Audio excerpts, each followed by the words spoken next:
What's up? You're in the Beat Sessions. I'm your host, Mitchell Weary. We're looking at the brand new EP from Of Mice and Men entitled Bloom, which they released on May 28th. Now, I've seen it called an EP. I've seen it called a single. Call it what you will. It's 3 songs that make up the second installment of a trilogy that the band is releasing over the course of 2021. And I dig this project. I like where lead singer Aaron Paulie's head's at. He also plays bass for the band, if you're not familiar with these guys. Just says the EP process, it's easier than the album process, and he's right. The album process is long, arduous. There's a lot of thought that really goes into making a great album.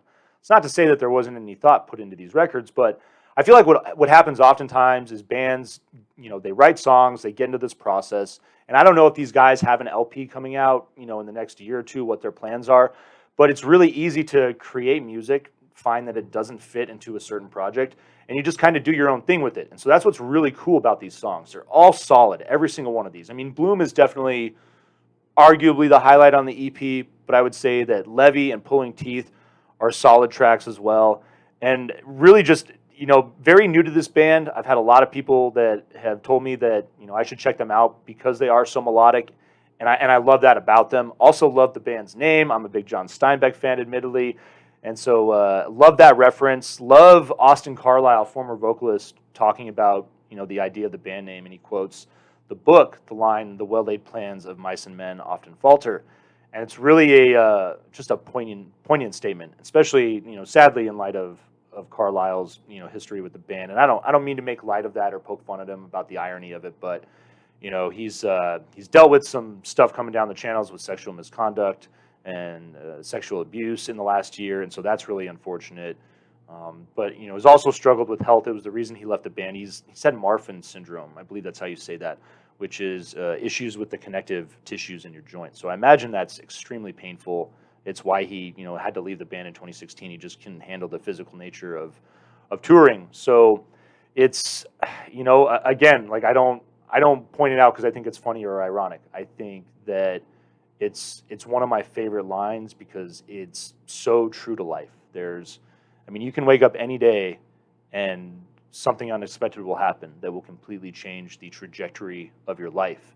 And so I think that it's just something that I don't know if a lot of people necessarily take the time to think about it and consider it and really acknowledge that life is frail and it can upend you and change at any second. So that's one of the cool things that I really dig about, for better or for worse, for what he's going through, Carlisle's perspective on the band and the band name. I dig conceptually what's going on there. But now that singer Aaron Paulie has taken over singing duties, I'm loving his harmonies between his rough vocals and his clear vocals. He's absolutely killing it, especially on the song Levy. I really like what he's doing with his voice on that, admittedly. It's pretty solid. Drummer Valentino Ortega, I believe is how you say his last name. I think he's been the one few constants in the band since its inception. He joined a few years after, but he was on the first album. Just solid drumming. Really reminded me of Abe Cunningham from Deftones. I really like the way he uses the double bass pedal. I think it's become very common in a lot of metal that I've heard that the double bass just gets so overused. And what I like about Valentino's style is that it's nuanced and he throws it in there just at appropriate times, right where it should be. It's kind of like the edge on guitar. Whether you like U2 or not, you got to give it to the guy for just minimally filling so much space the way he does.